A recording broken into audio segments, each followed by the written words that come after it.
Hello y'all, I just came home after watching the Super Mario Bros. Movie the day it premiered in Australia, and now I'm here to give my opinion on it. As pretty much the second theatrically released Mario movie released ever, with a 30-year gap between this and the original Super Mario Bros. Movie, the live-action one, that bombed critically and commercially. That movie utterly failed to make its money back. With this movie, it's still too early to say whether or not this movie is a success. The makers of this film wish to potentially make a film based on both Donkey Kong and Luigi's Mansion. That may be a video for another time. To sum up my thoughts, it's a pretty decent movie. It's a film that managed to be an enjoyable experience. It's a very formulaic and by-the-books film. The thing I can say is that it's a major improvement over the film from 1993. The movie, however, isn't without its problems. From this point forward, I'm going to be giving out spoilers. So if you want to see the movie for yourself, now is your time to click off. 3, 2, 1, let's-a go. The movie has a semi-similar setup to the original film. The first thing I gotta praise is the animation. It's extremely high quality and top tier. It's worth noting this because the film was made by Illumination. When I heard Illumination was making this movie, I was nervous, but it seems their acquisition of DreamWorks was actually put to good use. Illumination is commonly cited as a disliked animation studio. They're the same studio responsible for the Despicable Me franchise, and the soulless hypocritical mess that was the Lorax. It is nice to see that DreamWorks was more than just a merger, and they're actually getting help from DreamWorks to make this movie. The quality of the graphics really shine, and matches exactly what the trailer showcased. This movie begins with the introduction of the villains, including the introduction of Bowser, conquering the Penguin people, and matches exactly what the trailer showcased. It's established here that Bowser intends to conquer all of his whimsical world. Just like in the trailers, Jack Black is pretty great in bringing Bowser to life. It's not immediately obvious that it's him, and he puts on a great voice, whether it be to be an intimidating villain or for comedic moments. The characters in general are actually pretty compelling, and there isn't a single prominent one I disliked or hated.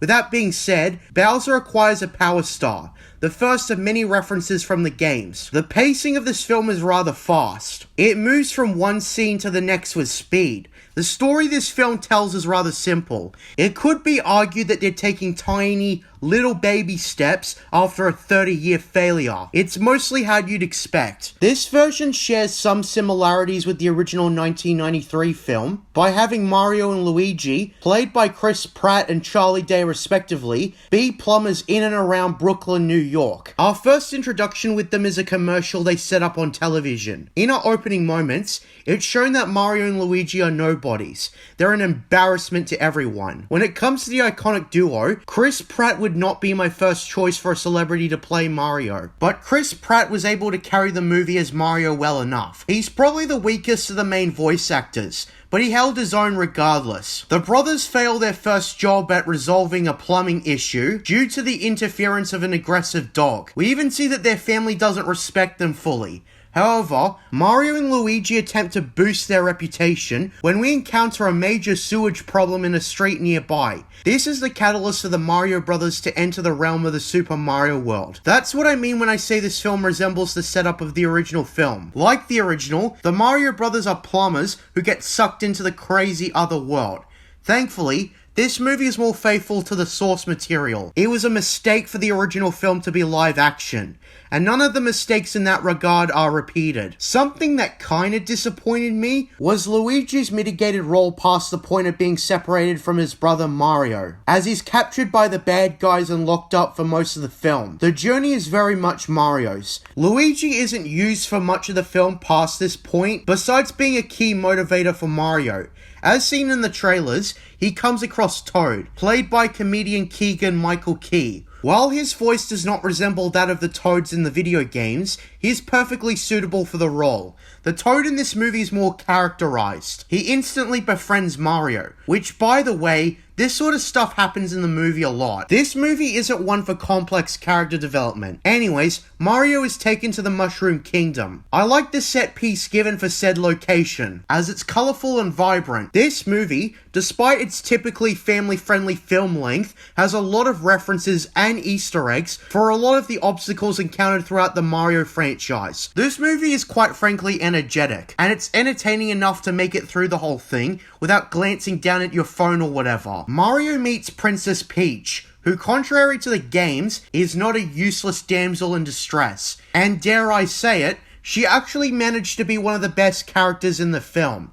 In the context of this movie, she serves as Mario's mentor, as well as a love interest. This is where I wanted to mention the training course from the trailers. Pretty much all the parts of the trailers are plot points in this film. The movie's soundtrack uses a lot of well-known songs, such as Holding Out for a Hero, Take On Me, Thunderstruck, and Mr. Blue Sky. If I were to be constructive, a more diverse music range for licensed songs would be appreciated, although it doesn't detract too much from the film. It's just an idea that could have given the movie a better musical identity. Some of the songs used here are pretty overused in movies in general.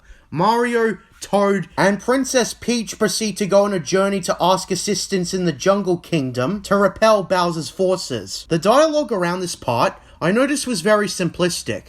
The jokes, for example, are mostly in-your-face gags. Rarely is the film witty or clever in its humor, which is another constructive idea I had to improve this film. I chuckled a couple of times while watching this movie. One of the comedic highlights was when Bowser reveals that he wishes to marry Princess Peach. I had wondered what Bowser's motives for kidnapping Peach were. It's a pretty straightforward motivation, but it works. The movie has set piece after another that references the games. Mario, for example, fights Donkey Kong to gain the allegiance of the Kongs. Out of all the sequences in this movie, this is perhaps the most developed and paced out. Mario struggles to overcome Donkey Kong due to getting pathetic power-ups and such, until he acquires one that is useful and outmatches Donkey Kong. With the alliance obtained, they reference Mario Kart by having the characters create their own karts and race towards Bowser. During the sequence, Mario and Donkey Kong get separated from everyone else, and it's here where the climax of the movie takes shape.